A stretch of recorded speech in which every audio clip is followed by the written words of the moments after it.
The last time I was on, and hello to both apps that I'm streaming on, and the last time I was on, I was the mistress of ceremonies, and that was this past weekend, and that was so much fun. That was so much fun. I really, really enjoyed it. And I enjoyed it because it was like a good time. It was a good time. And it was a beautiful, well done event that I was so happy that I was allowed to be a part of. And it was cool. So some of my hopefuls were on that live because I was the mistress of ceremonies at this it was a award show for women in the area, and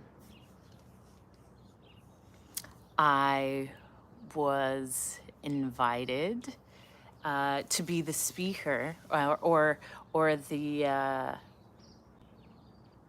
masters of ceremonies, mistress of ceremonies, and it was fun. It was really fun. And what I like to do, because that's typically the person that's like, hey, be sure to get your tickets at the back. You like lead the event. And for me, that starts before the actual event. Like you need to go in and set the tone, because a lot of it is setting the tone for all of the people who are coming. So when I'm mistress of ceremonies, I like to speak to everyone. I like to speak to everyone as they come in. I like to mingle and set the tone. So even though I'm the one that will be speaking for the event, I like to be the first person that people see. So typically, when I'm at an event, I like to be at the door because I'm warm and beautifully dressed, and I'm happy to be there, and just to set that tone, like, hi, I'm so happy you're here, because I am. And it does set the tone, because just going out can be uncomfortable, to get dressed up and to go out. Sometimes that can just be uncomfortable, but that's why I'm there. And that's why I am the first energy people uh, interact with. Yeah, do things that bring you joy. Exactly. And that brought me so much joy because Cress, I was speaking how I was at an event on Saturday where I was the host. I was the mistress of ceremonies, and it brings me joy. Like, I love doing this. When I go in, and if I'm speaking or if I'm hosting or if I'm the mistress of ceremonies, it brings me joy. I have so much energy, and there's so much that I put into myself to be there, and I feel great, and it's like it's a great time. And I was sitting there thinking, like, this is amazing. I get to do this. Like, this is what I get to do. And it was amazing. It was so great.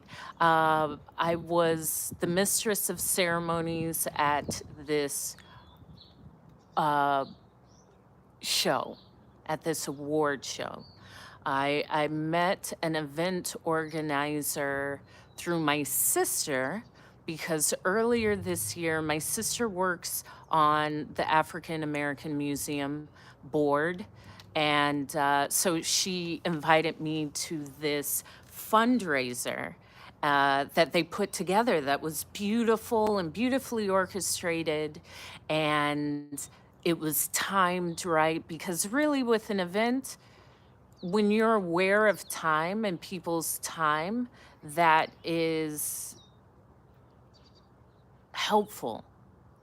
That is helpful. If something says it's going to start at one time and end at a set time, it's helpful for it to end at that time or before.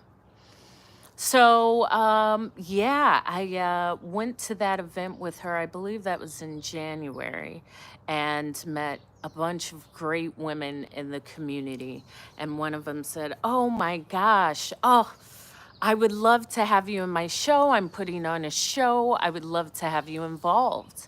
And initially, she asked me to be a model in the show.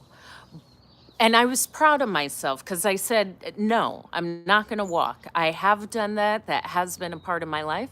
However, I lead, I speak, I can be the MC, I can host, but anything modeling, no, I'm a speaker. And so she said, okay, well, sure, okay. And so she brought me on as the mistress of ceremonies. And it was well orchestrated. It had beautiful food, and this woman has a business of making a grazing table, and it was beautiful. It was a beautiful grazing table, and I love a great grazing table. And it had this delicious bruschetta with local cherry tomatoes, and it was delicious, and fruit, and an array of cheeses, and pita bread, and toasted bread. Like, it was delicious. It was delicious. And so it was so much fun. It was like just fun. And it was also setting the tone. That's why I was explaining. I worked taking the tickets because whenever I'm at an event, I like to be the first person that people come in contact with.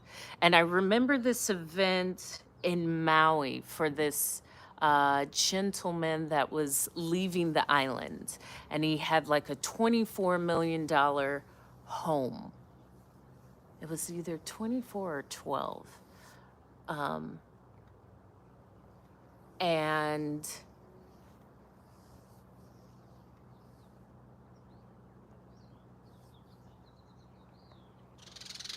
just a minute, I need to restart my live on TikTok.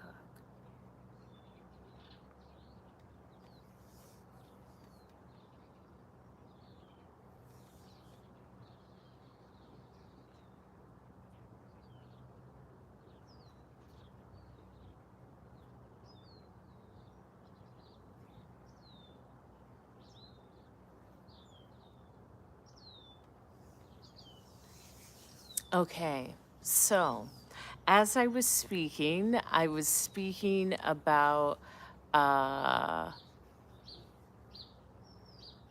being at this event and how I like to be the first person that comes in contact with the people at any event. And it reminded me of this event that I was a part of for a gentleman who was leaving the island of Maui. Now, he gained his wealth from, I don't know, but he had beautiful homes, and combined, it was two homes.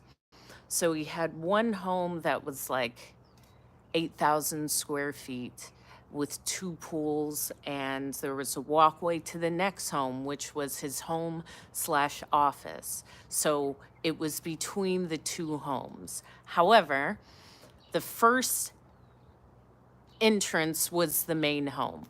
And I was working with this event organizer who was like, I want you to greet everyone that comes in. I want you to help with the tickets. And at first I was like, huh? But then I thought that's the best thing because my energy is like infectious and I love it. Like I love just being able to energize and speak. So at that event, I was right at the front of the event of this beautiful home, catered, beautiful floral arrangements. Um, Two restaurants actually came and were doing all of the cooking. Uh, it was a beautiful event. And for me to be the first person you see when you arrive, it's like the best. And I was doing that here on live and someone said, wow, great hospitality. But it's not even like I'm trying. I like it. And that's the thing. If you like what you do, it shows.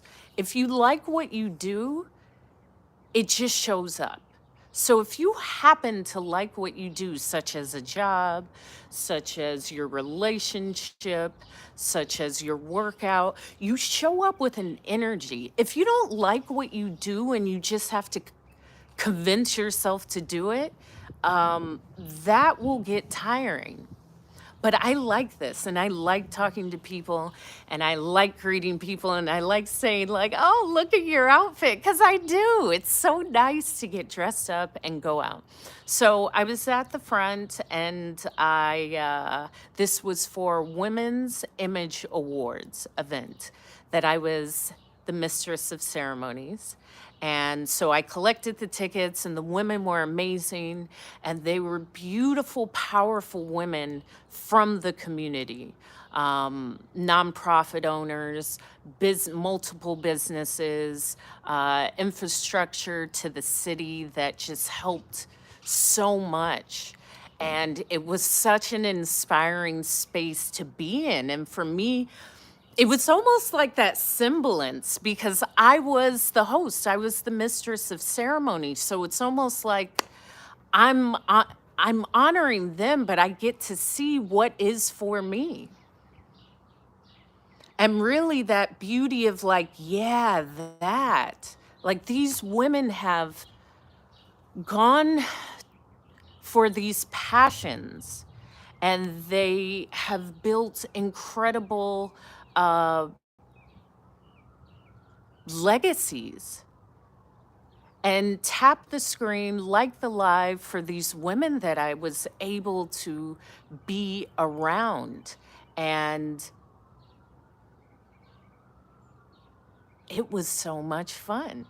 Like it was just so much fun. So I was on live while I was interacting with everyone because, as I said, I like to be the first person that a guest sees because it sets the tone. And just a smile sets a tone. Just a smile sets a tone, or a genuine, like, I am happy you're here. It sets the tone. And it just felt good because if you have been in events or worked at events, they can be, they have a lot of energy. They have a lot of energy. You may have a high expectation for how the event is going to go. Initially, when we came to set up, because I usually come an hour before the event starts, I like to actually help. I like to move chairs around. I like to do something. So whenever I'm speaking at an event, I'm always there like an hour before. Thank you, Ruben. Thank you. And I love reading your messages across the screen. I remember, I remember, I remember. Thank you, Big M. Thank you for loving the look. I love it too. Thank you, the boss, for liking the live. So, uh, I got there an hour before, and this is for this event that I was brought in to be the mistress of ceremonies for this award show honoring powerful women, powerful women in the community. And so I like to take the tickets. I like to say, "Oh, how you doing? Oh, I love your dress." Like I do. I love that. And it sets the tone. So then people come in, they go to their table, they get a drink, they get some food and they sit down. And it started somewhat promptly, but here's the thing. When I first got there to set up, all of the PowerPoint was not there yet. And it was like scripted out with voiceovers and everything. And it was like broken or it wasn't going to make it. So initially, the thought was like, how is this going to be done? All of the PowerPoint, all of the pictures, all of the graphics, like it's not going to be here on time. And so when I got there, the event organizer, she told me, I said, it's going to be fun. Everything's going to work out. That is the test. This is the test. It's a part of it. And I believe these things are just tests. The moment you say, okay, I just want to cancel, it's over. No, it's just a test. You're going to get through it. It's going to be great. We look great. Everything is great. It's going to work out. We got what it takes. And so I went and helped her arrange just a few things. Mostly everything was set up, which is excellent. When you arrive to an event and everything is set up, the tables, the chairs, the food, the bar, the staff, the videographers, the photographers, the servers, like it's nice when you walk into a place and it's done. I don't mind. The thing is, things just happen. So to freak out, you can't freak out.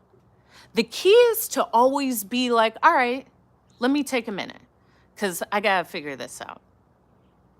Okay, I can figure this out. That's me. There is nothing that will shake me. I can figure it out. I can figure everything out. Everything in life is figure outable. Period. There is no, oh, they won't let me do. I don't care what they want. Hope has to figure this out. There is nothing outside of me that can give me the answer I need.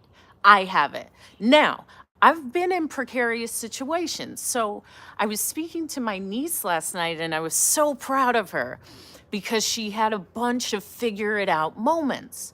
And she said, she calls me Disha because my middle name is Alicia. So all of my nieces and nephews, if we're out, they call me Hope. My middle name is Alicia, but since they were kids, they call me Deesh or Disha or Alicia or Alicia Deesh. So none of my nieces or nephews, they switch back and forth, but they've always called me Deesh or Disha. So my niece, who's finishing university at Sacramento State, she's going to be 24 next month. She's told me this experience she had. So she was in Sacramento and she was going to spend the weekend in San Francisco with a friend of hers. So she drove from Sacramento to San Francisco, which is, I don't know, I think it's about 2 hours. Yeah. So as soon as she drives, actually gets off the freeway right over the city line, her car goes out. So imagine she's driven 2 hours. As soon as she hits San Francisco County line and the off ramp, her car just like completely goes out. Hi, retired Elio Lawrence. So initially, when she first told me that, I was like, oh, that's protection. Because I've gone through all of this. This is why they come to me. These people lie and say they love their lives. They don't. My life is like a movie because I just want it to be. And I know I got to figure it out. It's on me. And when I have taken, first of all, I just also don't listen to people. Like you can ask my parents, I don't listen to people. Why do I need to listen to you? I am me. I am me. If I don't listen to my parents, I'm definitely not going to listen to anyone else.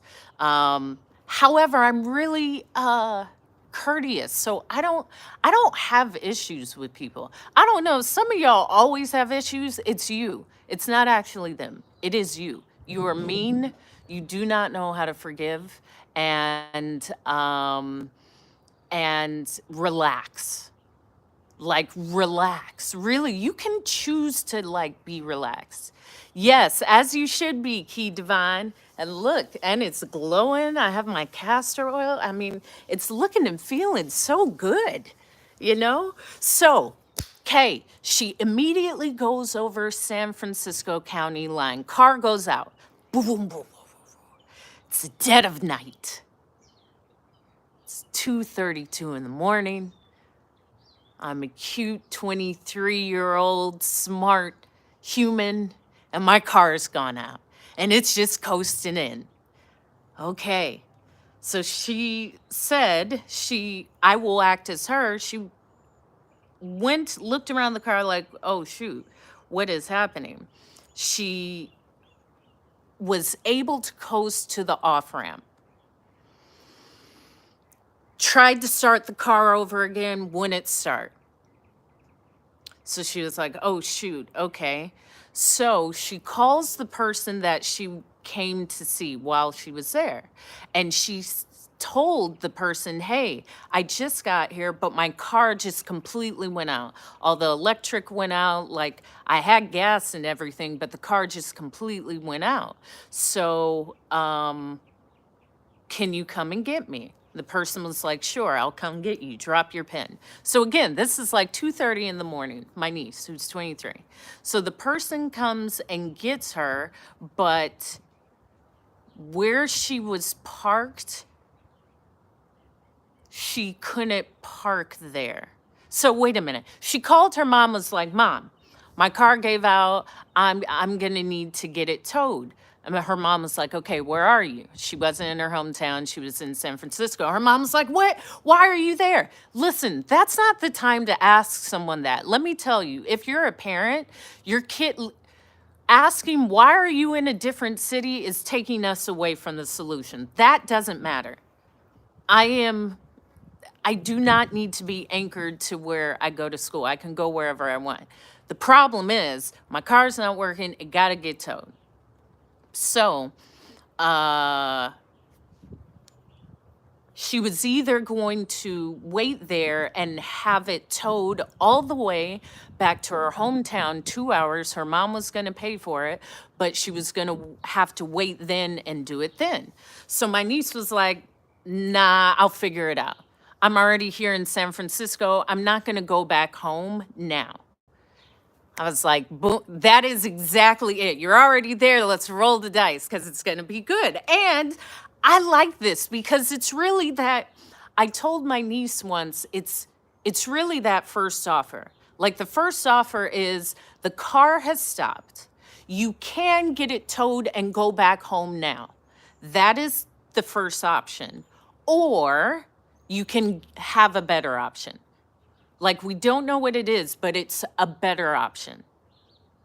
So she chose, yeah, I'm not leaving. I'm already here in San Francisco.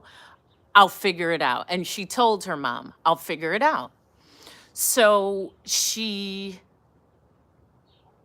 tows it to a place. She just called a place like, hey, can you tow my car and leave it in your lot? This is where I'm at. And the tow place was like, okay, I guess she paid for it. And they said, we're going to tow your car to this lot, come back tomorrow, and we'll figure out how it's going to get fixed. So she goes off with this lovely gentleman, and they stumble upon this sake bar that's like in the cuts, like you go through this door. It looks very nondescript, and there's like a random sign, and you climb up some stairs, and She said she entered this beautiful, like, sake bar that was vintage and was beautifully decorated, and she wasn't even thinking about her car. And I share that because she was like, he was amazing. And we went to the sake bar and we went to this beautiful lounge and heard music. And we walked around the beachfront of the city. And it was such a good feeling that the thought of the car wasn't even there. And I share that because that problem still existed. You get to actually choose. And the beauty of, like, that will get figured out, but I'm going to enjoy this time now. I am not going to worry about this car while I'm here at this beautiful sake bar with this beautiful gentleman. Like, the doors are getting open for me. I'm eating beautiful food. Like, why would I be thinking about that car? But how often do you still go through life constantly thinking about the problems that you actually don't need to focus on? And knowing it will get figured out. So she goes out, has a great time. The next morning, she went to retrieve her car at the lot where the tow company said they were going to tow her car. So she gets there after this beautiful night. Last place we left off, she had called for the tow to tow her car from the freeway to the lot, keep it overnight, locked up because she's in San Francisco, and she was going to come the next morning and figure out if they could fix it or if she could tow it. She went out with this gentleman and then the next morning goes to the lot to get her car. So she walks into the lot and she said, "I'm here to pick up my car." And the front desk guy says, "Oh, no cars came in last night." And she was like, "What?" He said, "Yeah, we didn't tow any cars last night." She said, "Well, you said I got a text that my car was towed. It was on the side of the road and it needed to be towed." So here's the thing. These are all lessons. And I can say this with ease because I've gone through these things. So, car already went out. She thought the car was towed. Basically, this is 48 hours after the car was supposed to be towed.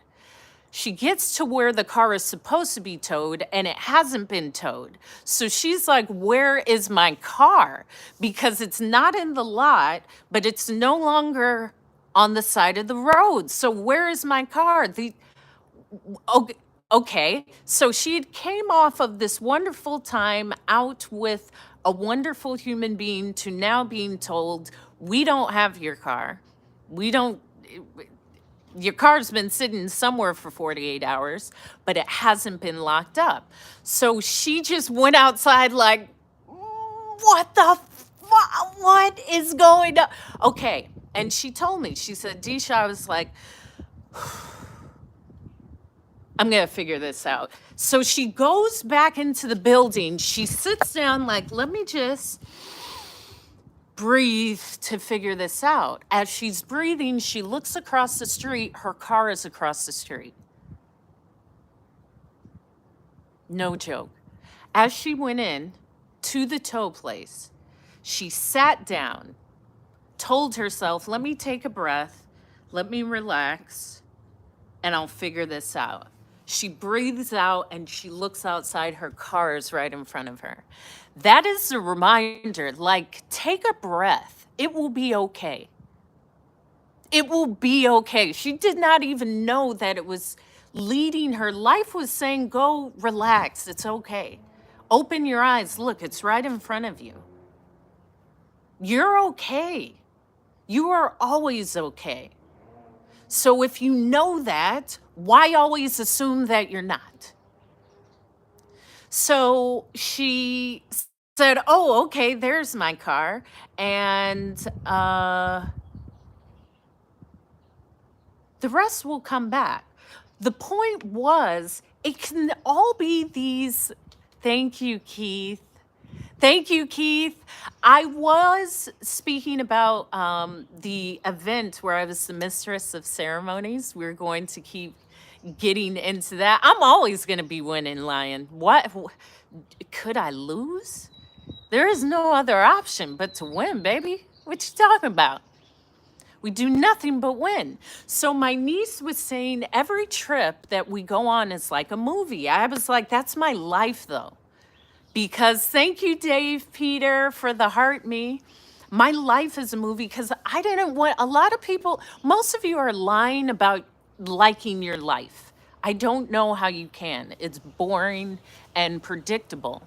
Um, Thank you. Yes, definitely, definitely. And the Cash App and Venmo are in link in bio. That's always a lovely way to support. So the last time, where was the last trip? So my niece came with me and we spent about a month in Costa Rica. This was now 2 years ago. So 2 years ago, we always take one big trip. And if I go somewhere, I go for like a minimum of a month.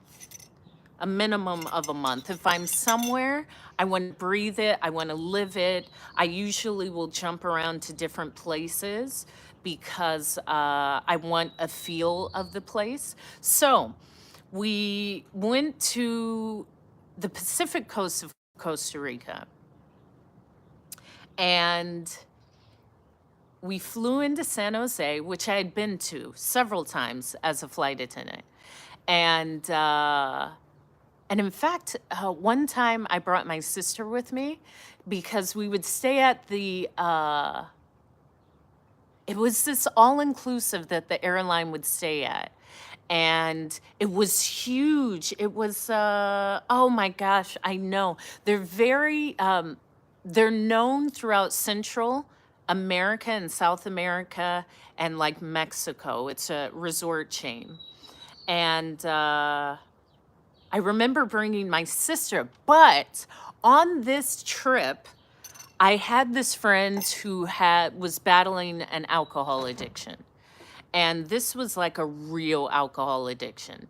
And when he was sober, he was the sweetest. He was the best. He was the best. He would just like bring me gift cards. He would just like, Hope, I love you. Here's some money. I'm like, I love you. I love you. So anyway, he was on this flight, but he had an addiction to alcohol. No, it's not Palm Resorts. It'll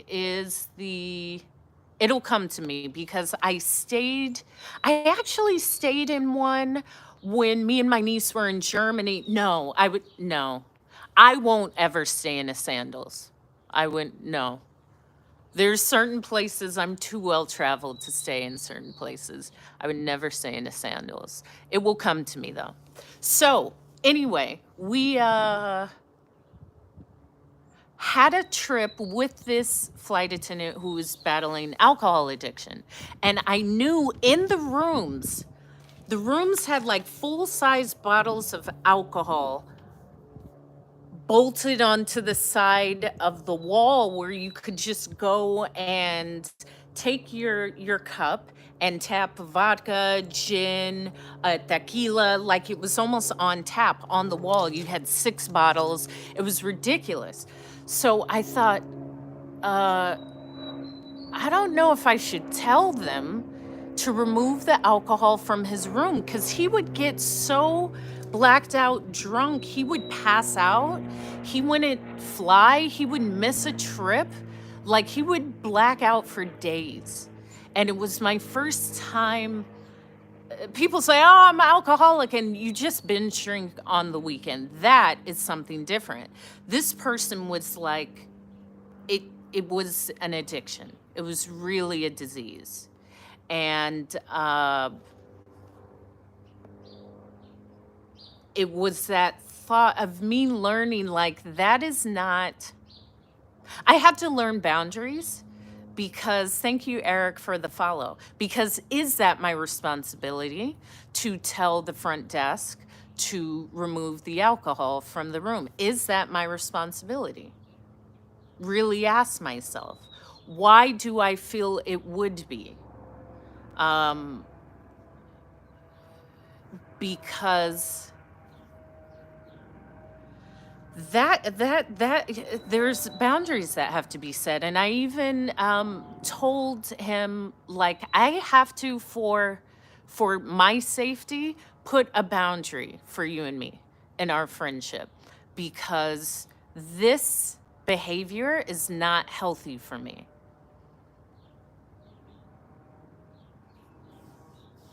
Well, yeah, let them pop let them do whatever they want. Why would popping balloons is the most fun part. Popping them with a pin, stomping on them, like, yes, several times. I've been everywhere. So, we went to Costa Rica, we land, and the great thing about international airports, they all function relatively a lot better than the US airports. Yes, I said several times. Um, so when we land, our driver is there with my name, like, going through passport control is simple, easy, and efficient. It is all like maybe a 10-minute process going into San Jose International Airport. Um, yeah, all of them. Why would he? Yeah, all of them. Um, so we got in, we land, we clear passport control. We never check a bag. Oh, actually, we checked one bag. We did check one bag. We pick up our bags, we go out. I see the person. I did not pick up my bag. Here's the thing, it was so swift. We landed, cleared passport control, walked out of the airport, saw the person with my name who was taking us to the car rental agency because I had rented a car. And I was like, G.I. Jane. It was my most adventurous trip because it was, I am Dave Peterson, aren't I? I know. It's looking real good. Such beauty. It only exists in the sun. So, remember, 10 minutes from landing, we went Houston to Costa Rica, San Jose. I land, me, my niece, we get off the plane, clear passport control, exit the airport, see the person with my name who will take us off-site to the rental car place. And so we go up to him and he's like, hola, Esperanza. And he takes our bags immediately. He gets us in. It doesn't matter. You've already paid for them. Stop thinking you paid for it. It's a balloon. It doesn't matter. If you are considering a balloon expensive, everything in life will be expensive. It doesn't matter. It's a balloon. You paid for it. Pop it. Not leaving it unpopped does nothing about what you paid for it. It does nothing, whether you paid a cent or 1,000. It does not matter because it's a balloon. If it was a vase, I understand, but it's a balloon. All balloons are the same. So we get in the van to go to the rental agency, which is about 1.2 kilometers off of San Jose. I don't care. I don't know. I just do what I want. If I wanted to pop the balloon, I'm not going to ask my mom. I'm going to pop it. I did. I busted the whole driveway because I wanted to be an archaeologist or a paleontologist when I was a kid. So I busted it all up. Now, my dad was off at work. I don't know where my mom was because she would usually check on me. And I busted the entire concrete driveway up looking for fossils because I was looking for fossils. I don't even know how old I was, like maybe 7 or 5 or 8. And I was like, I'm digging for fossils. So I busted the whole thing up. And I remember when my dad came home, he was like, they couldn't even believe it. But what are you going to do? Like, you can't, to punish a child for being a child and for being inquisitive, that is a problem. Thank you, Lion. That is a problem. it was really exploration. For me, it was exploring. Wow, what can I find? That's what I'm talking about with the balloon. The first thought is that's an expensive fix. Sure, but the kid doesn't know. And in all actuality, it shows their growth in their human brain. So I can understand maybe feeling something with the expected expense, but I don't feel it's beneficial to yell at a child and say, look what you did, this is so expensive, because that's how that carries throughout life. Anyway, I did that. Okay, back to, thank you, Keith. So listen to this. We get back to the rental agency. This is in Costa Rica. We arrive, they had had cold bottles of water in the car for us. I mean, it's always better outside the US. You know, I'm always ready to like leave. This place is atrocious. The US is like, blah.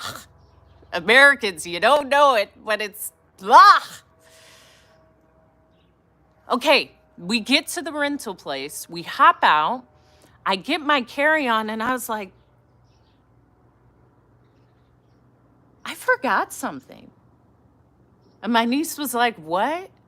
I was like, yo, like, wait a minute, I gotta show you. Because I got out of the car, and I was like,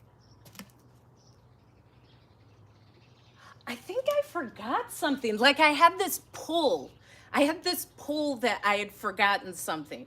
And I didn't know, but as soon as I hopped out of the car, I had just felt like something wasn't with me.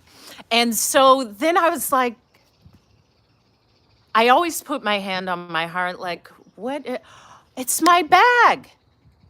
I never, everything was so streamlined. I actually never picked up my bag from baggage claim. So it was so streamlined. It was so effortless. It was so easy. I got right into the van, got to the rental car agency, and remembered, "Ah, I didn't even pick up my bag. I left my bag." Okay, that's a great thing. That just shows how easy the transition was. It just shows how easy the transition was. So, as I arrived there, um, I tell the people at the rental office, hey, I forgot my bag. I like, you guys, this was so smooth and easy that we just walked out, walked into our ride, had some cold water, got chauffeured here, and I didn't even pick up my bag. They said, okay, we'll call the airport. Tell me the airline. Thank you for the follow, your Ellis B. Thank you for the follow.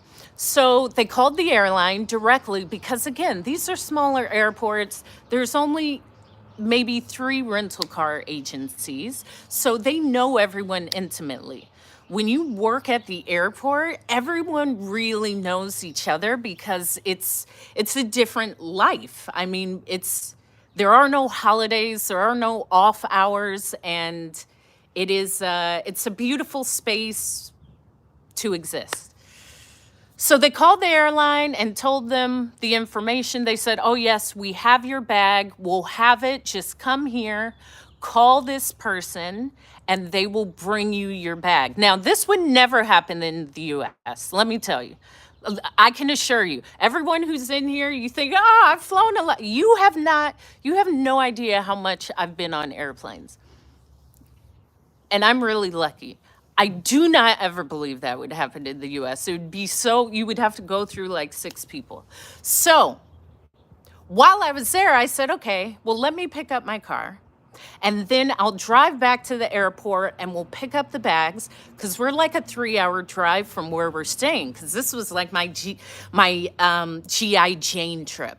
It was like so adventurous.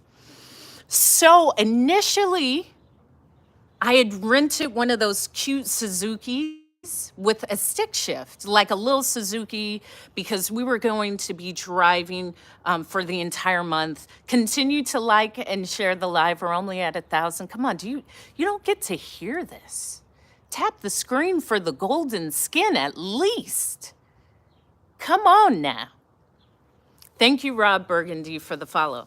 So then I see this tiny little car. Thank you, Manisha, for the follow. I see this tiny little car and I'm like, okay. And I will just ask myself, because I am my guide. Like, am I comfortable with this? Because I like to challenge myself. So initially I thought, okay, I'll rent this car, and my challenge for this month is to drive this stick shift, because I know how to drive a stick shift, but I haven't driven one in 20 years, but I know how to drive it. So I told the guy at the front desk, I said, I know how to drive a stick shift. It depends, Eric, in what country. This was Costa Rica, so they drive on the same side as the US. Everywhere in South America drives the same side as the US. It's only England, and that's why I took my side mirror off. Because when I lived in London, it was too much. It's too much, and the streets are so narrow. Boom! Like took the side mirror clear off. Clear off. Okay. So I tell the guy, I say, yo, I know how to drive a stick shift. I just haven't driven one in 20 years. He was like, okay, but do you want to? I said, I would prefer an automatic. And I'm sharing that because how often do you doubt and say, I already picked this, so I'm not going to change my mind? No, actually, give me an automatic. That's not something I need to figure out while I'm navigating these roads. Automatic. I expect the most comfortable ride ever. Okay? And he said, okay, we're just going to upgrade. Oh, I'm just looking at a ladybug fly. There's lots of ladybugs around. There's a lot of luck, because ladybugs are luck. I even had a ladybug bite me. Do you know these suckers bite? It landed on me and it was so beautiful, and then it bit me. And I was like, I didn't know that happened. So I'm extra lucky because it bit me. So the guy at the front desk says, you know what? We're just going to upgrade you to the largest car for free. So I look at my niece, I said, see, it's already started, like it keeps getting better. So there in Costa Rica, this was like a Mitsubishi, like the biggest Mitsubishi 4x4. It was one thing larger than the Montero, a ladybug. So there's something larger than the Montero, and that's all they had that was automatic. It was brand new. It had never been used. It's like, a 6 or 8 seater. It had all the different 4x4 functions, and the charge was the same. Yeah, it was a ladybug. It was a ladybug that bit me on my shoulder. So if a ladybug bites you, that's nothing but luck, and I am Lady Luck. So the guy said, I'm going to upgrade you, and your payment will remain the same. I said, great. So we get in the car. It's all luxurious. We have our sunroof. It was like beautiful. And my niece is like, you see, it's like a movie. So we get in, we do that inspection around, and we place our things in the back, the bags that we carried on, to strap in and make our way back to the airport to pick up my bag. That's exactly what we did. We drove about 1.5 kilometers back to the airport, parked, walked to San Jose, Costa Rica International Airport, went in, looked for, I think his name was Steven. May I speak to Steven? Is Steven here? Yes, he's here. Oh, you're Hope? Yes, I'm Hope. Okay, just one moment. Someone went into a back office. They came out with my bag. I said, oh, thank you very much. This was so nice. Thank you. It was, again, not even a 10-minute process. So I receive my bags. We shuffle back in, and we get in our big Mitsubishi, and we start driving about 3 hours towards Santa Teresa. Now, on my page, I have something about Santa Teresa. I think I have 2 or 3 different places we stayed in. So Santa Teresa is like the cool enclave. Most people won't know about it because you gotta be cool to know about Santa Teresa.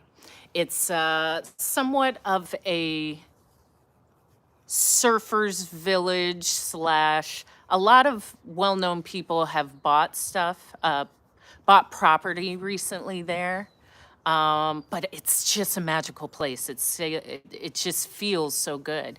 Yes, Ralph. Thank you, thank you, thank you. So we had to drive there about 3 hours. Storyteller Supreme. Okay, I'm a Storyteller Supreme. We're both Storyteller Supremes. So we start on our way there. Here's the thing. GPS, Google Maps, this is very well, Keith, you know. Of course, Keith, you know. Any place that I am is the magical place. That is correct. You ain't lying there. You hit it right on the head there. And I know that. I'm very magical. So we start driving, but Google Maps is only extensive in certain places. Meaning, oh, thank you, Keith. Keith sent love you. I love the love from Keith and from all of the lovely men. Thank you. Yes, Mag. Well, Keith Energy just sent me a love you. Where's your love you? A hello isn't enough. You got to do more than that. Let's talk about it. So, yeah, stopping in and saying hello is lovely, but give me a gift. That's what my mom would say. And she was happily married for 45 years. She says, that's great. Give me a gift. I'll take a gift. I love a gift. That's why I say it takes a, what did I say? A grand gesture. I am hope. I'm not easily moved. Oh, you looking great. I know that. I'm not even going to turn and acknowledge that. I already know that. You telling me that means nothing. I told myself that. I know that. Hey, good looking, that's not good enough. Like, what are you doing? Dude, I'm on a mission. You are getting in the way of life. Move. It takes a grand gesture. It takes confidence and balls and strength and a lot of chutzpah, okay? Just saying hello, oh, you gorgeous. I know. Do more than that. Look at that. I'm in the sun. I'm giving back to the community. I need more than that. We need more than that. Thank you, Rebecca Brooks, for the follow. So my niece, as we're going along, I love going to grocery stores abroad. That is my favorite thing. Whenever I travel, thank you for continuing to like and share the live. And I'm also streaming on YouTube Live on Hope is Speaking channel. So I love going to grocery stores. Every country I go to, I go in the grocery store, I pick up the boxes, I people watch, I look at the fruit, I smell the fruit, I see where the fruit is coming from. I always buy salt in the countries I'm in. I love buying candy and oils and vinegars from the grocery store. Yeah, I mean, come on, I'm me. And I was telling my niece, let's speak about it, Eric Banks. I've lived a really dope life because what is the other option?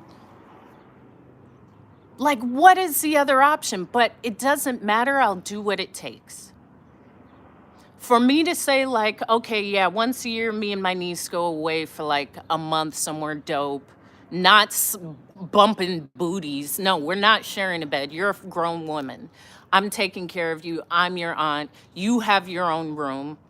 You have your own bathroom.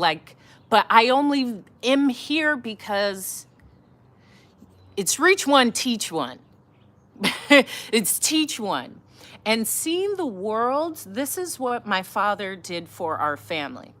So to be able to have that vessel, which is me, and my nieces and nephews get to see that TED got you on red. What does that mean?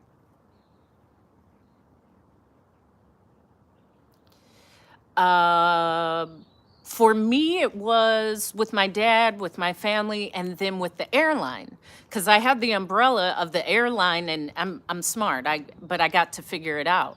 When you're traveling, it's always nice to have that initial explorer to show you your way, because it's the things that you don't know.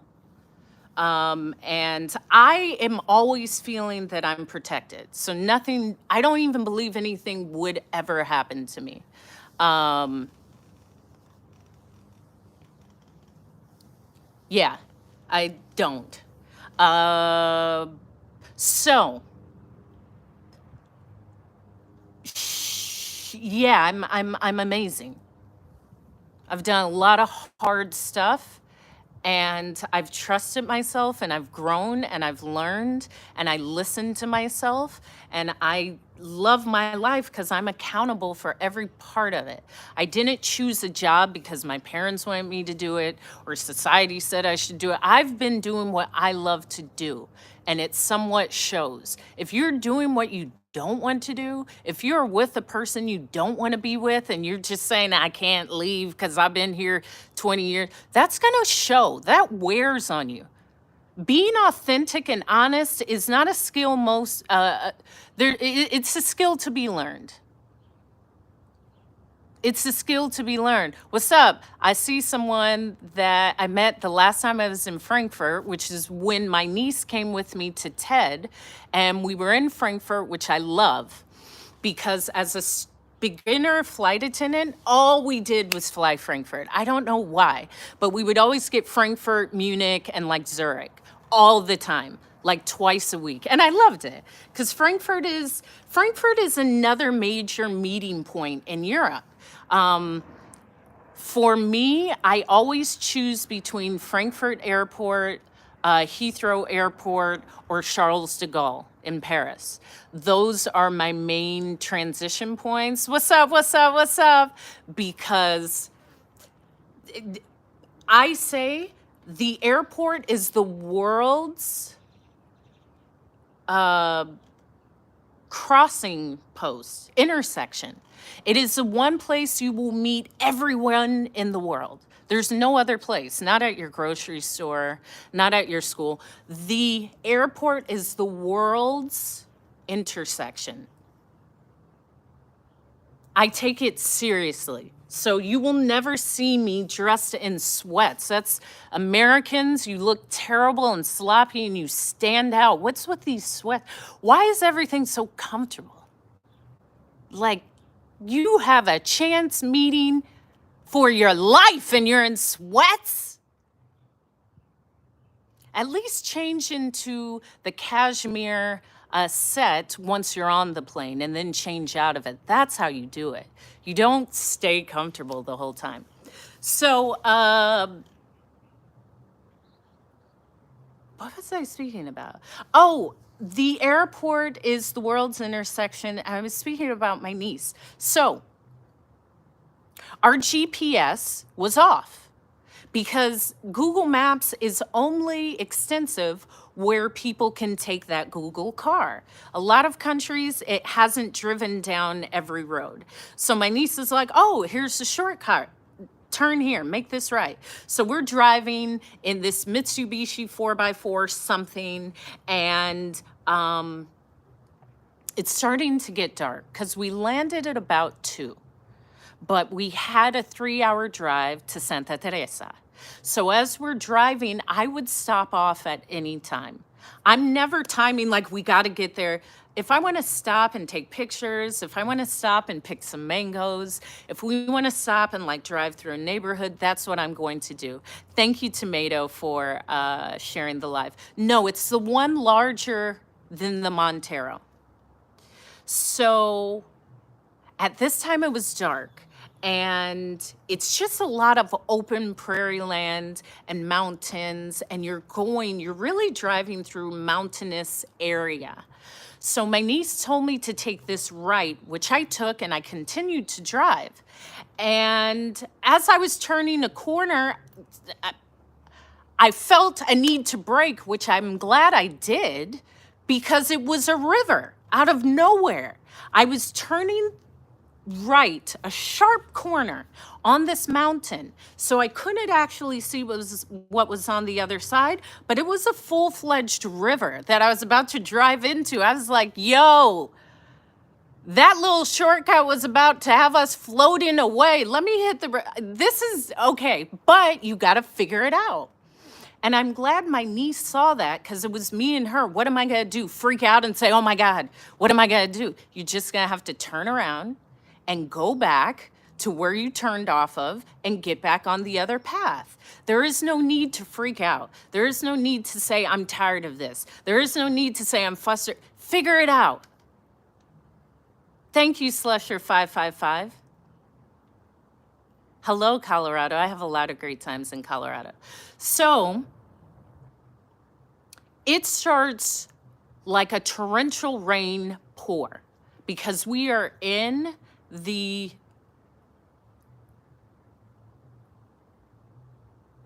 no guardrails. Most places don't have guardrails. That takes infrastructure and money. There's a lot of countries that don't have that. No guardrails. The guardrail is you not driving off the side of the road. You guard your own rail. That's how you do it. You guard your own rail. They don't put the guardrail up. You guard your own rail, okay? Don't fall off the mountain. And my niece was like, see, and I remember that. Thank you, Paula Kane, joyful teacher, for the follow. My niece was like, I remember I had to do like an 8-point turn on a mountain with no guardrail in pouring rain, not being able to see, but like kind of inching my way, and it's in the mud. What is the other option? There is no other option. Just do it. You can freak out later, but the point is, I'm here, I'm now. My niece isn't gonna do it. She's sitting there probably asleep. So I gotta figure this out. Do the 8-point turn, feel strong, and keep going. It's not the fear of, I could never do that. I can do anything. I've done it. Was it scary? Yeah, I thought I was gonna slip off the mountain and no one was gonna see me, and there's no GPS. I was like, if I'm gone here, I am gone. They will never hear from me again.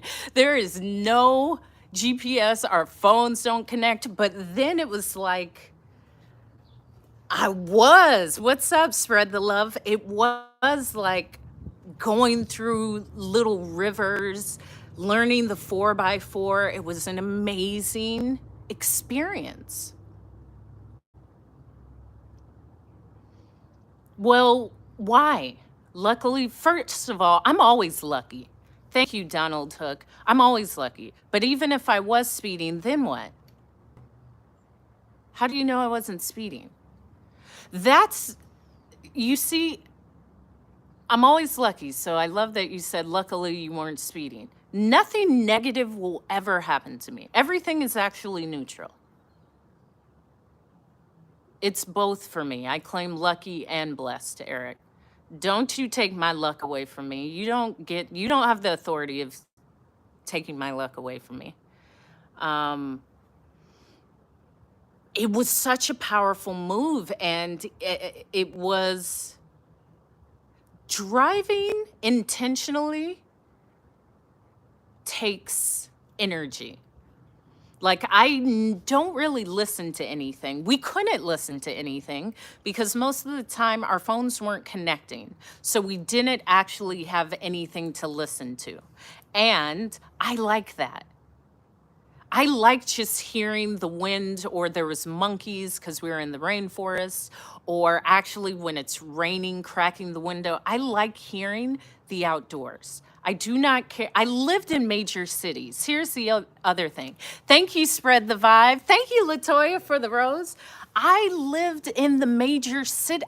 When I say I've lived a dope life, I've lived in New York. I've lived in London. I've lived in Paris. I've lived in Hawaii. I've lived in all of those, and I chose to do it, and I did it myself as a woman in her 20s. That's incredible. But yeah, I did that. And to be able to say whatever comes with it is what I got to do, because this is the life I want. I don't want to just dream and say, I wish I would have. No, I'm going to make this happen. I'm making this happen. So maybe someone can just see the story and be inspired to make it happen. There is nothing that is greater than me.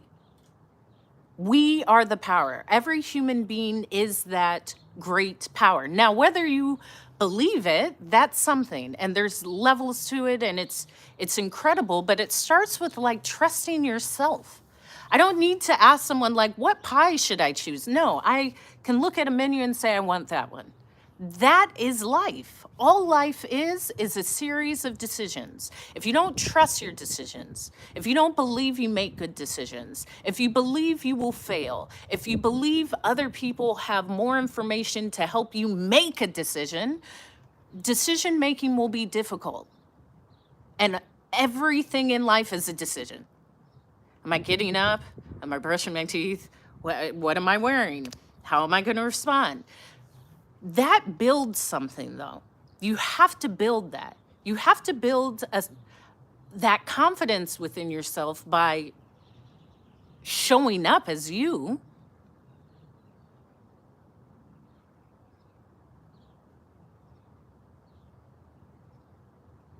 Like showing up as you. What does that mean? Well, when you want to do something, going with your first thought. Maybe that instead of maybe I shouldn't. And I speak about this because it's so important you can feel that. You can feel when people are just like relaxed, they're just there, they're just enjoying. And you can feel the people that maybe there's other things going on, or they're just like, you can feel a difference. I always share about like checking in, like, are my shoulders tight? Am I clenching my abs like throughout the day? Am I holding my breath? Okay, let me just take 3 deep breaths. You may learn that you're like always clenched. You're always tight. You're always holding and preparing for the worst. And all it takes is that awareness of, oof, yeah, I am like, let me breathe. I didn't even know that was a part of me. Okay. Oof, yeah, my shoulders were a little tight. Why? How long have I been feeling like this? Let me just sit down, like chill. Stop trying to make other people's decisions. Make your decisions. As I say, oh yeah, posture is lovely. Yeah, that is true. Yeah, but it's only because I'm in incredible health. Exactly, Gigi, God girl. I'm in incredible health, and I say that. I'm just naturally like, I'm not even thinking about it. I'm aware of it. Posture and flexibility is mobility. I'm aware of these things. I'm aware. I've seen when people stop moving. I plan to be a healthy, resilient, flexible, active, 115-year-old person. Like, I don't think it's cool when people say I'm over 30 and everything hurts. Nothing on my body hurts. Stop speaking that into your body, first of all. But if something hurts, see what it is. Like, that's actually not cool just to be hurt all the time. Your body is there to enjoy. And maybe it's a bit more rest, maybe it's a stretch, maybe it's like journaling or going to therapy, something, and it'll go away, but it's not meant to stay. Pain is just bringing attention to something. That's it. Hey, I need you to listen to me. Listen to it, learn it, and then you let it go. It's not something to be gripped onto for your entire life. It has something to say, but for it to like, I have to hold on to this pain. You actually don't. You don't have to be defined by that. You don't. Like there is a reality and an existence when we're ready to like release it. It does not have to define you. Nothing defines you. You define you. And I share that I don't wear any hats. I'm Hope. I'm not defined like, well, she's American. What does that even mean? Like none of this means anything. Because I shared through all of my 60 plus countries that I've traveled to. It's only in the US where the shade of my skin is mentioned, because if I'm in Japan, the first three adjectives are tall, American, beautiful.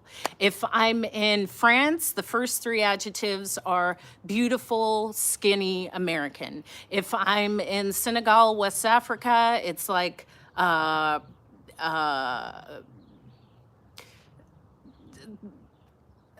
tall, American, brown skin, but probably not even that, like something else. However, what I'm saying is the labels that you claim for yourself are only true for your surroundings. As soon as you go to a different space, no one has that definition or label. I am Hope. Just allow me to be me. And I don't even say just anymore, because that's like, will you allow this? I am me.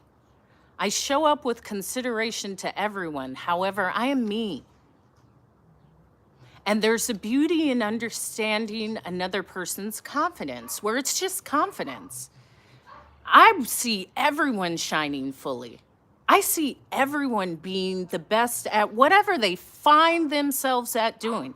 You should feel I am better than you at eating licorice. That's fantastic. That is great. Thank you, Sarah Be Nice, for the follow. And I am infectiously like good energy, because I just won't do what I don't want to do, but it's not that hard for me. If I don't want to do a job that I don't want to do, I'm not going to do it. I am. Thank you. However, I've only done things that I love doing. I loved flying. That's why I flew for 15 years. Thank you, Latoya, for the rose. I loved makeup artistry. I loved selling designer vintage clothing. I loved all of that until I didn't, or until I felt like, hold on.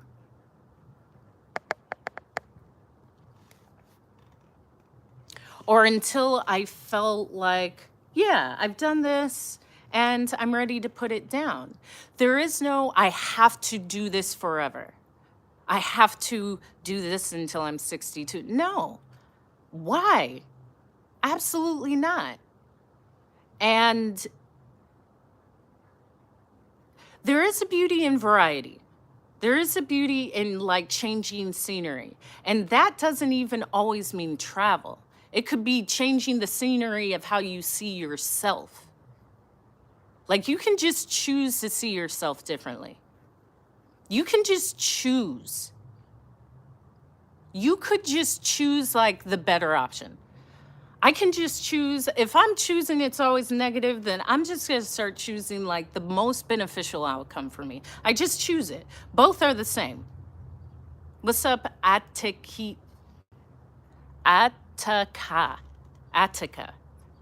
I'm just going to choose the best thing for me. I'm going to choose that things are working out. And it does sound crazy, but what's the other option? Here's the other thing. Watch your words. This is why I'm not around a lot of mofos. Everything you say, my back is killing me. This will never work for me. I can never find. I'm always late. Get away from me. This is why you're always late. You actually don't need to say anything. Or start saying the complete opposite. I love I'm always on time. The next time you want to say I'm always late, I love I'm always on time. Just start saying that. Just start saying the opposite. I'm always on time. It's easy for me to be on time. It doesn't matter if it's happening. Just start saying it. Like continuing to say things that you don't want in your life is why they are in your life. Thank you, Ramil, for sharing the live. And my niece was like telling me, she was like, I'm kind of like really always on that positive thing. Like I try my hardest. I just start saying positive things. I say, I know. I got it from my dad. And it becomes a habit. And I also can get away from people. No, no, spiritual soldier. How dare you? Better start keeping the laws to God. Who are you to tell me what laws to keep? If that's for you, I think that's beautiful. However, I don't see if that's beneficial or in a space of compassion to be spoken to in this way. So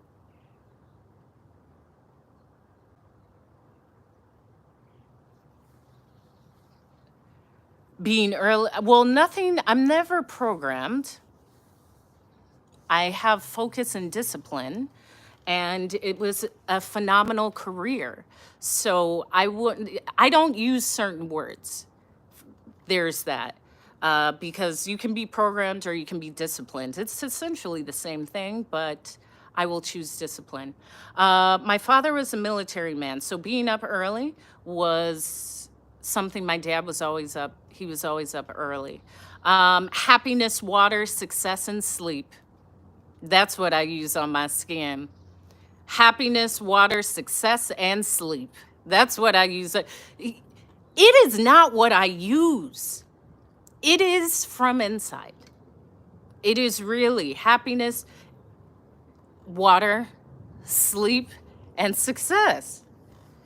You can actually just speak that into your life and you may look different. Yes, I sit out in the sun. I do have some beautiful castor oil that's on me. It helps with my beautiful tan and keeps my skin really moisturized. But the rest is happiness, success, sleep, relaxation, money, love, respect, just laughter. It's finding that. And that's why I say I can't be around people just like to be miserable. I don't actually want to be around someone where every time I hear them, it's a complaint. It's a complaint. Yeah, we love good energy. If you are consistently sharing negativity, I will find a way not to be around you. More than likely, I don't have anyone like that in my life. I have family members like that, but I don't need to be around them. And I have no qualms with, I choose who's around me. Whether it's a label of a family or a friend, I choose who receives my energy at all times. So it doesn't matter to me if you are a family member. If I don't feel safe in that way, then it's not happening. And so my sister just came out to walk her cat because the cat is afraid. So the cat is afraid to come outside. So my sister brings the cat and like walks the cat around so it can glimpse at the outside world because it's been so domesticated. It has none of their natural abilities to defend itself. You see what humans do? This is what humans do. A cat is afraid to come outside, so they have to come with a human. There's a theory. Someone told me cats would take over the world. If something happened, dogs couldn't, because dogs are like men. They can't take care of themselves. They wouldn't be able to find food. Cats can find food. They'll gather. Cats would be fine, and they would take over. They would be fine. So watch out for the cats. There's like a whole cat mafia. They come and they drink my tea when I'm talking. And I left some food out for them. I use this from the app.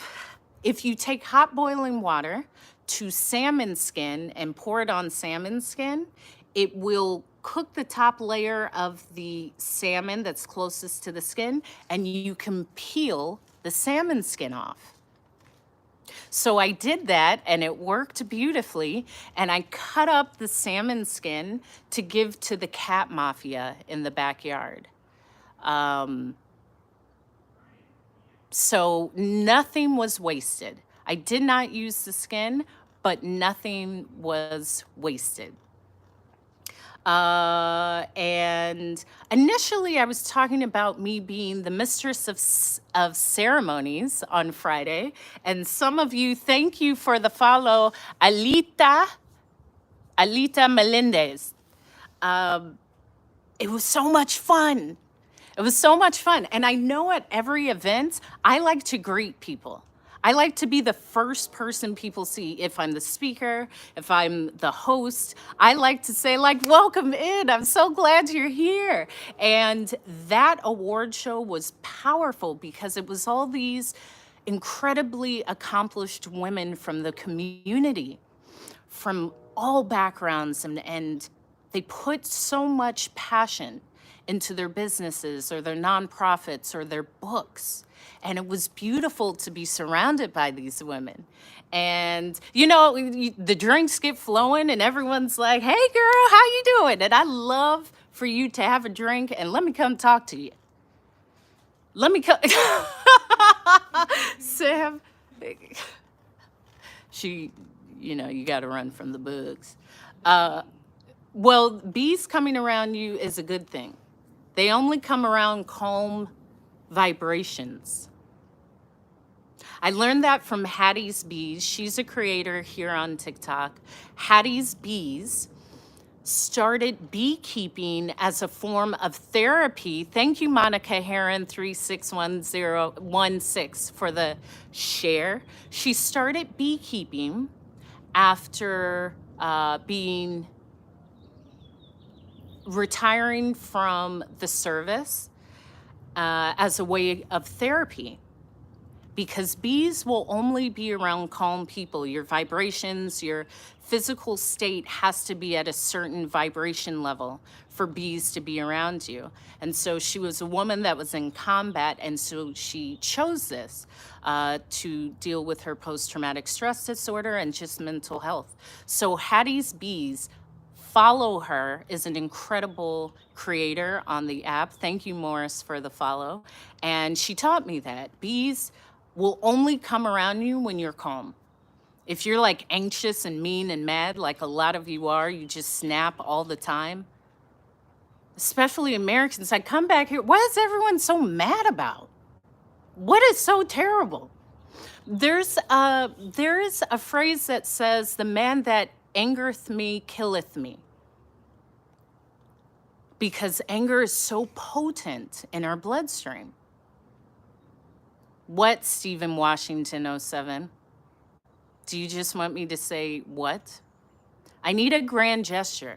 The At Hope, I see the name, put the hands, put the flowers, put like a diamond. We got to step it up here, guys. We got to step it up. I'm here glowing in the skin, in the sun. We got to step it up. So, the event was so well produced.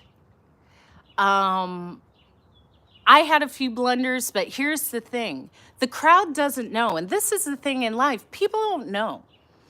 Your thoughts of how I messed up, how people see me, you don't even know how they see you. First of all, number one, that's a projection in your mind. Secondly, who cares? How do you feel about you? Deal with how you feel about you, not with how you think others feel about you, because that doesn't matter. And that's just what you're making up in your mind. So I know that even if I ad-libbed something, the crowd doesn't know. The crowd never knows. And I tell speakers this, your audience doesn't know. You know, and you think they know it. They don't know. You just go on. And I love that it was such a well-produced show. And cool, Aaron, I think, were you here when I streamed it? And it was really, it just was lovely. I had so much fun doing it, and I was so hyped up. I was like, yeah, this is it. Let's go, let's go, let's go. And even the schmoozing, like, I do love to talk to people, cards in hand. What did you think? How was the drinks? Did you love the hummus? Here is my card. Let's talk. All of that. It's a part of it. I love it. I love it. I love it. I love it. I like to be the first person that greets anyone who comes, or work the room, because if there's hundreds, you can spread and people can see and feel the energy. It's really about setting the energetic tone. Thank you, Billy Funderburk, because I set the tone. And understand, you actually set the tone. If you go in somewhere like, this is going to be terrible, I'm not expecting, that is why you feel that. You don't have to just expect it not to work out, or I expected it not to be good. I expect everything is just going to be great.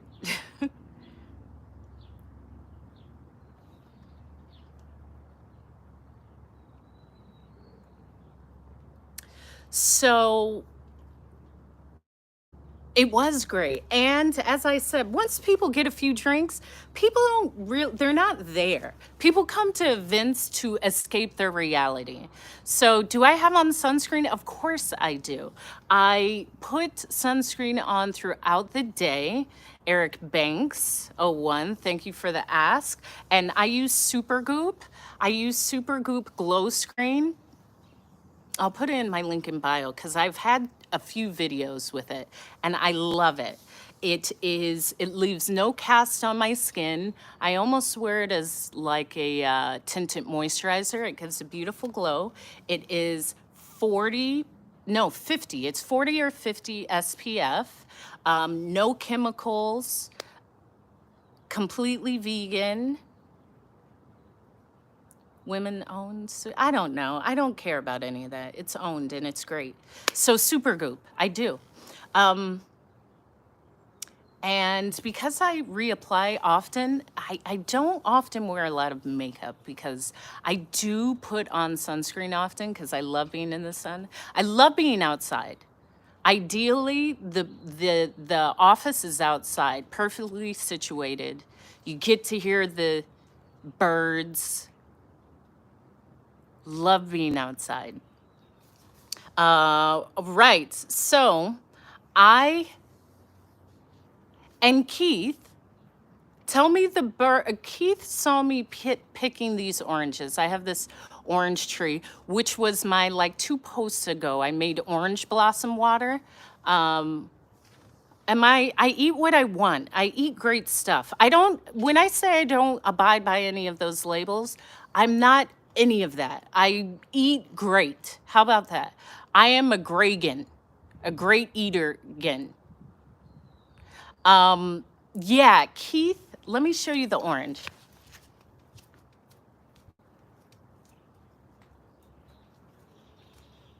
So an orange just fell off the tree, and Keith was like, those are the most perfect oranges. These are my organic. They have all the energy of my family because it's in our backyard. And they are the best oranges. Look how orange it is. And it's really, really, yeah, and I'm a great eater kid. That's right, Keith. And I collect the flowers because orange blossoms are so fragrant. It's also known as neroli, Italian orange, like Italian blood orange or Italian orange. The flowers are called neroli, and that is added to perfumes, or you can just wear neroli oil. I make my own from these flowers. I posted it on my page, how to make orange flower water or orange blossom hydrosol. So it's just the concentrated vapors from the steaming of these flowers. Yeah, they're perfectly all of that. So I just show all of that. However, I love being outside. No, ask a better question, Eric Banks. They are perfectly orange and it has good energy. I can feel it. So the event went so well. It went so well. It was just such a great time. I was like, yes, this is exactly it. I'm so glad I told myself yes. And it was that turning point where I always say, okay, what's next? Because it will get better. And I love flying. I still fly. I'll be flying at the end of the month. Well, I'm flying a lot for the rest of the year. However, I knew I could continue living the exact life I want to live, doing what I want to do. Like, I can recreate my flight attendant life, really, doing what I want to do. If I do not want to fly anymore, leave. Recreate yourself. Try something new. Build your passion. But I'm not just going to say, I don't know, what if, I don't think, nah, I'm me. I always make it happen. Why would I doubt myself? The other thing is, you will feel yourself like caving because you want to leave that job, you want to leave that relationship, you want to leave that old way of thought. But the fear is, thank you, Bella, for sharing the live. What if it doesn't work? Well, what if it does? Why automatically? I'm never going to doubt myself. I am never going to assume that it won't be great. Why? Both are the same thoughts. Either it's working out or it's not. I don't know how, but it will. I know I have what it takes and it will. First of all, it's me. I don't know about you, but I know me, it's me. It's working. It's always working. Everything works out for me. I live a great life. I'm hydrated. I'm healthy. I got an orange. I'm got a tan. I have some tea and some sparkling water. I have my Birkenstocks. Like, life is great. And I was telling my niece, because or if you don't know, I have relocated back to California. My father passed away at the end of December, and I prior was in Hawaii for 4 years. And I've been other places, but I'm in California with my parents, actually, in my family home. And I don't really care to be in the US that long, to be, ideally. But I see how everything worked out because I never, if you would have asked me, would I been back in my hometown? No, absolutely not. I don't dislike it. I come and I spend time, but I never saw a time where I would be here for a sustained amount of time. And after my father passed away, and just the support that I can give, and just the healing with my mom and all of my sisters and with the community, it's felt wonderful to make that decision. Hi, T, to be here. And I'm seeing how life was like repositioning me because this past Saturday, I was the mistress of ceremonies for a woman's award ceremony, awarding women in the community. These powerful women who have made such an impact on the community. The weekend before that, I spoke at my high school, which was huge. And being able to speak and be in the community is, I see why I was repositioned, and I love it. As a speaker, I do all of this. I go into schools, I'll speak at events, as I shared my TED Talk. Go to the link in my bio, click my link. The first link is my TED Talk. Watch my TED Talk. That is what I do. And yes, I was ran over by a motorcycle in Buenos Aires, Argentina. I've been there hundreds of times. I spent a couple weeks there. So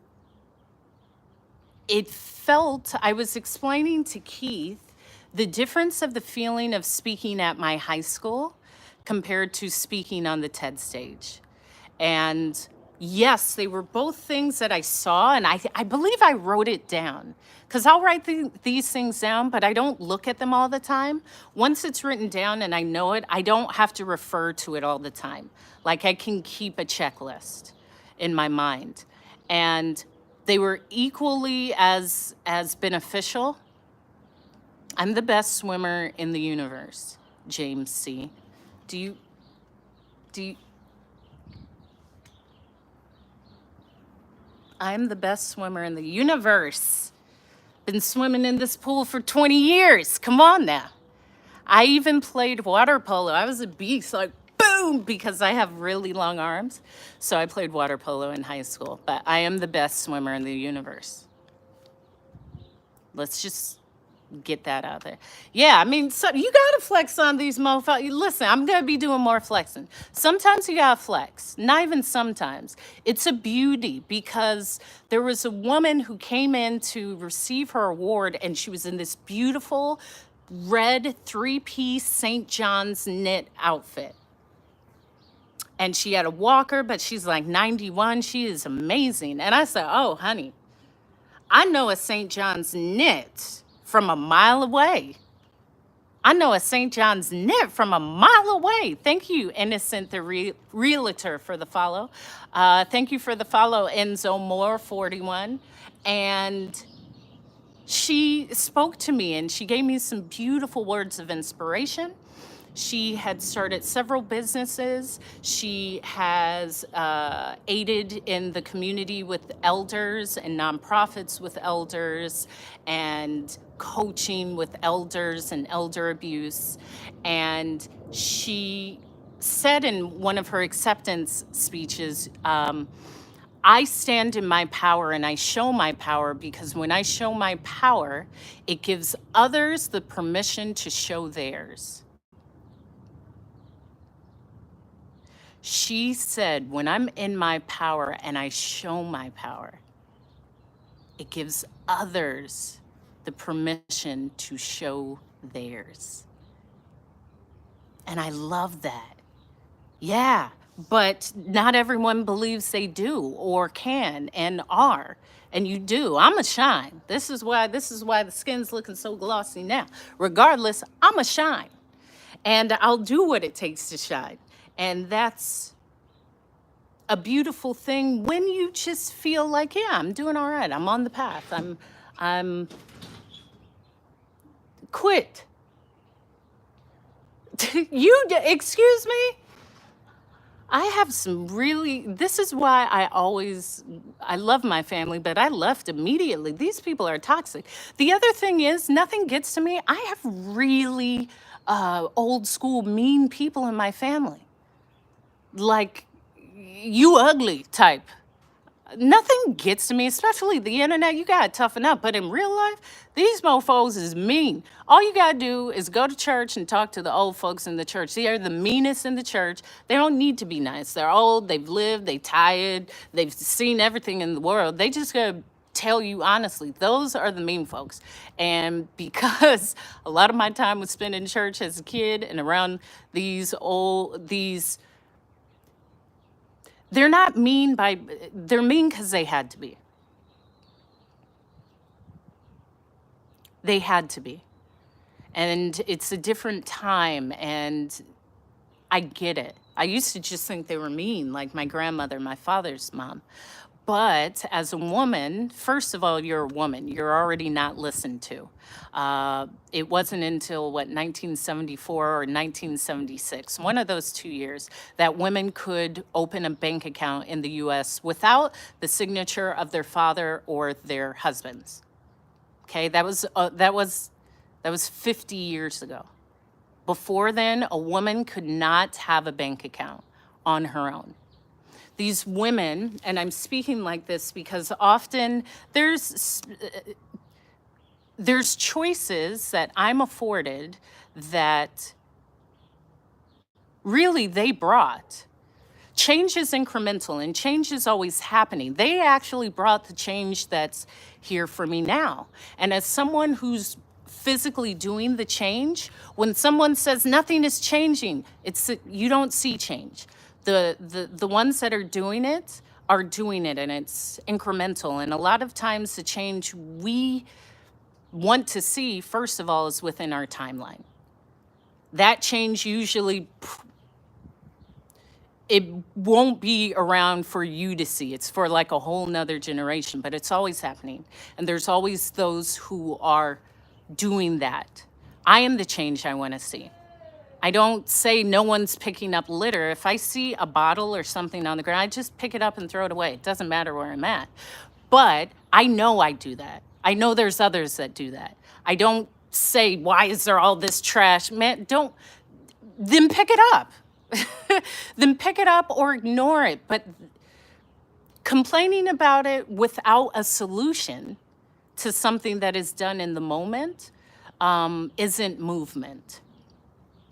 And all change is movement. Movement in a direction. And yeah, I can't be moved because nothing gets to me. That's the other thing. I am very confident. I just like myself. I've lived an amazing life. Incredible. And I even told my niece, like, why would I listen to you? You have to question who you're listening to. Why would I listen to you? What knowledge that you have supersedes me? Why would I listen to you about, let's say, traveling when I've traveled professionally for under 20 years? If you said, oh, I would never go there, well, you haven't gone anywhere. But what if I actually use that opinion as something valid? I would have to ask, why would I allow that opinion, which really holds no weight? Asking someone, where should I go on vacation, who's never been on vacation, that may not be the person to ask. But if you don't know that and you just assume that they have some information that you don't have, you don't know that you're taking probably the least beneficial information. Notice, I didn't say good or bad. I said least beneficial. I don't see it in good and bad. I don't see it in negative or what's the most benefit? Is this beneficial? Having this argument, how does this benefit me? Is it my ego? Do I just want to be right? Why do I just want to be right? Why am I even thinking about it? I don't need to put energy into this. Let me just release this. Like sitting in a space where you can make that response instead of just a reaction. Like chill. Nothing gets me off my peak. Nothing. And I deal with a bunch of, all these people in my family are nuts and abrasive and just like, I love them, but this is why I'm so experienced. The other thing is, working on the plane, if you are easily triggered by human beings, that would be a terrible place. It was a beautiful challenge for me to say, how can I make this in my benefit? How can I bring the solution for this person? It's never about you. If you work in customer service, it's never about you. It's always about that company or the store. The moment you can take yourself out of it, hi, Carol, is when you can win. Because the moment, I love reading your comments across the screen, Carol, the moment you allow anything at a job to take away your ability to think, like you need to work on that. It is not just okay to go off on everyone. Be an adult. Hold yourself to a higher standard. Not everyone needs to be told, no. Why is that the response? Chill. That small situation means nothing in the course of your life. You will get no medal, you will get no certificate, no one's keeping score, only you. You're not getting money, you're getting nothing. So your ability to say, actually, this doesn't mean anything to me. If it does, okay, why does this mean something to me? Why am I offended? Is this because I was teased when I was 7 and I still feel like I have to defend? Who am I defending myself to? First of all, no one really says anything to me, and they win it because I'm a G. And I would never say anything that would incriminate me. However, I don't care what someone thinks. Unless you're out there, people always will have their opinion. If if there's a space to grow within yourself, where you are confident within the love, trust, respect, and understanding of yourself, it's actually, you may be self-actualized, and you may be self-aware. And there could be a space where that's just a reflection of the other person. Like, for someone to say, like, I come up and punch people and that's why no one likes me, no one would actually believe that, because that's not something I do. But if I did do that and I said everyone deserves to be punched, well, no. That's something you have to work on, my friend. Your triggers are for you. Your triggers, well, people shouldn't make me mad. People are people. They show up. Why do you allow someone to anger you? That is actually taking away your life. It's raising your blood pressure. With pleasure, Eric. Yeah, with pleasure. It's taking away oxygen to your bloodstream. Like, why are you, how can you like not be upset? Not everything deserves a level 10 response. And that will start to add up, but it does start from within. It's not just one thing. My link in bio will lead you to my TED Talk. So click on my TED Talk. It is the first link. My TED Talk I gave in October, last October in Germany, in Karlsruhe, Germany. And it was amazing. And every time it's amazing. I really enjoy speaking. Thank you. Cool, Erin. You always say that. I really appreciate you. Oh, and I smell this orange now. The orange oils are all over my hand. I really appreciate you for that. And it comes back to how I started. Like, it gets better. We deserve better. And although I love flying, I love to travel.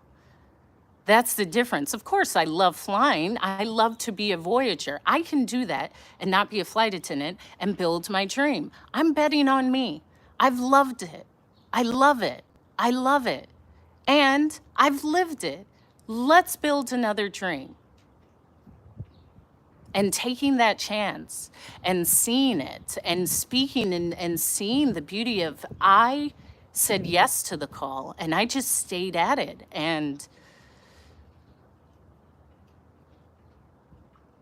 there's a population that doesn't want to be seen trying. They don't want to be seen having no followers or one person on live or can't even go live because they don't have 1,000 followers. That's a part of it, but who cares?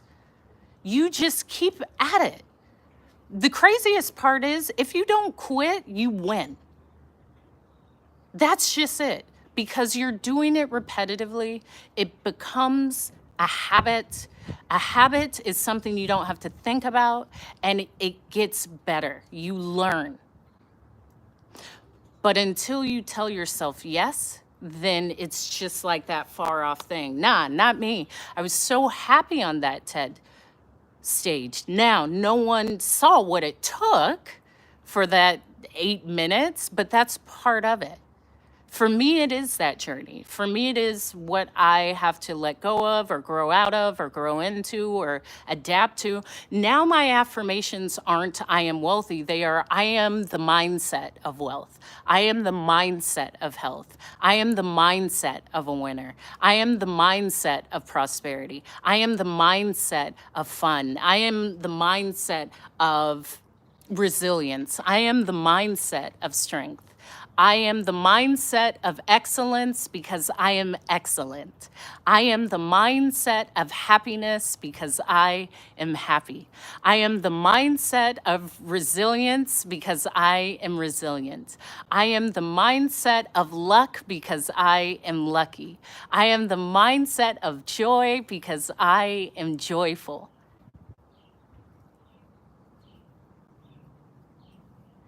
Yeah, kind of. I'm going to do another one because I have more footage.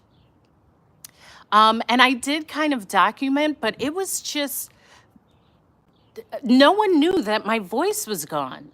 Like it really, when these big things come up, I have seen that there's a beautiful monarch butterfly right in front of me. It's thank you, Ruben, for the rose. Sometimes life is like, how bad do you want it? You want this TED Talk? All right, well, here's someone who's coughing behind you on your 10-hour flight to Frankfurt. And I never once said I was sick. I always would say my body is miraculously recovering. I have everything that I need to heal. I don't say, oh, I'm sick. Well, no, I am recovering. My body has everything it needs to heal. You had no idea. My voice was gone. I was like, I had to say, I'll talk to you afterwards and project, and you could not tell over the microphone, but then I couldn't talk for, I don't know, a week and a half. My voice was completely gone. And the time between the rehearsals and getting from Frankfurt to Karlsruhe and staying in the different hotels and taking the trains and walking, I would just be resting, because it doesn't matter the medicine, it matters your rest. Your body is fighting it. I know my body is fighting it. Hot showers, because that steam was breaking up all of the mucus and the irritation.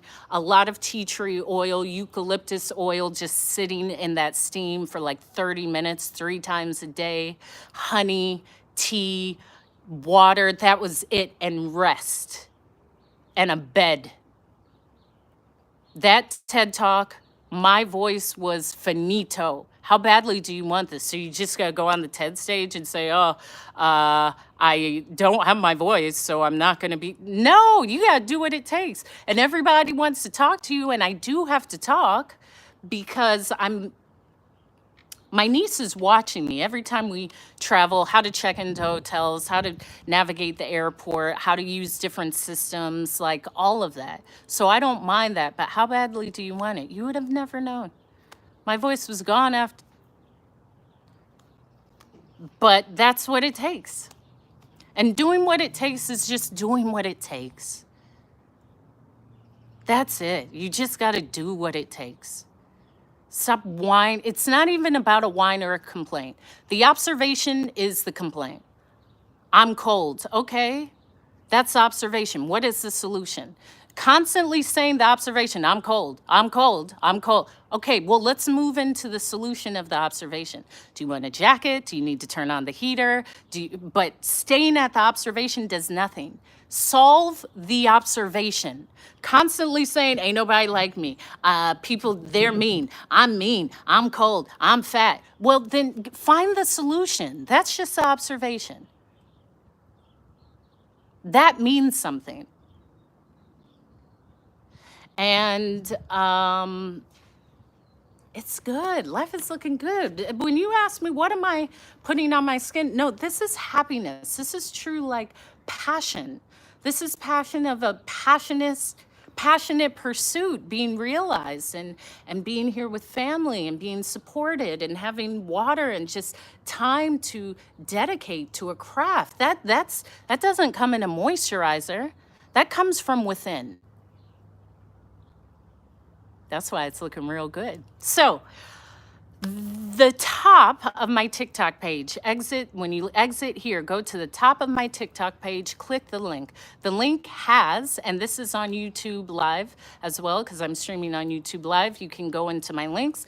The link on TikTok, click it. The first link is my TED Talk. Go watch my TED Talk. It is inspiring. It is what I speak about. There are links for, if you would like me as a speaker or on your podcast, or at an event or a panel, you can reach me there. Work with me, email me, as well as my microphone, which I love, my Amazon storefront, and my Snapchat. My Hope is Speaking YouTube. Go subscribe to my Hope is Speaking YouTube. And the kind donations that people send me through Venmo and Cash App and PayPal is there.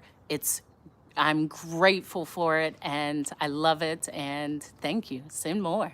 So Hope is Speaking YouTube, subscribe. I upload all of my lives, which are quite long. So some people say, Hope, I just listen to you as I go to sleep. I was like, oh, that's great. I have a great voice to listen to while going to sleep. So that's under my TikTok lives. I have content for speaking, for confidence, affirmations, meditations, hiking, There's other things I am just developing, and it feels good. And I love it because I am creating and I love the community. And like this event, and there's other events that I'm speaking at, and now speaking in the schools here once a month, it's like an incredible feeling. So be inspired. I come on daily. This is what I do. I actually speak. Sometimes I am the mistress of ceremonies. Sometimes I am the speaker of the day. Or I'm just me. I'm just cool. They don't make it. Listen, this is Bill, honey. I mean, Keith said, Good Energy Keith, who's here on the live, follow him. He puts out such well edited content, which I love, Keith. He has the zooms and the nice captions and the different cuts of film. So does Going In Hot Safety Off, GSO. They both will switch between cameras. So I got to shout you guys both out. And Good Energy Keith said, if you're talking to Hope, you will say like, oh yeah, well, that picture is beautiful. And I would say, oh yeah, I was there. I went kayaking and like fell off the cliff or something. But it's often that happens because I've been everywhere. I've been around the world and I. Hush. Hush. Hush. My mom said, oh, girl, you trying to sing? I ain't trying, I'm doing. Quit trying to belittle my talent. How rude. I am singing. That's my mom. Thank you, Cash Harbor. I love a Cash Harbor. I love Cash coming into the harbor. I sure do. And I found a bunch of babies around the world. So when she says, I've been around the world and I haven't found my babies, I have. And then I leave them in the countries I found them in. And then you go on. That's the best way. So follow me, subscribe, and I always close with this. Be the reflection of love because we all come from an infinite source of love. And I even will do this. Look at that. Forget cutting between cameras. What type of visual like stimulation do you have that someone's just tossing an orange, a beautiful organic orange that fell while we were talking? What kind of content? This is like award-winning content. This is why I'm so happy. I do this and I am so happy. I make myself laugh. Be the reflection of love because we all come from an infinite source of love. It will. Show up, show up, show up. All I did was show up, sat in the chair, picked up the orange, talked to you for a little bit, spread hope and joy and upliftment. Show up. But if you don't show up, thank you, D, as are you. You better live today. I show up to live. If you don't show up for that workout, if you don't show up for your dream, if you don't show up for your new eating habits, it's not going to happen. Show up today, not tomorrow, not when you're ready. You just start. You just say today's it. Get tired of being tired and start. And I always say, I've said this before, you got to keep it sexy. If we ain't keeping it sexy, if we aren't enjoying and drinking water and eating fresh fruit and having healthy, clear minds, that's sexy. That's what's showing. But if you ain't doing that, you'll look broke, busted, and disgusted, and nobody wants that. Broke, busted, and disgusted isn't the way to be. What you want to be is chilling in the sun, looking all hydrated, happy, and healthy with an orange. You see the difference? Broke, busted, and disgusted, orange. Broke, busted, and disgusted, orange in the sun. You get to choose. It's up to you. Choose well. I will see you tomorrow.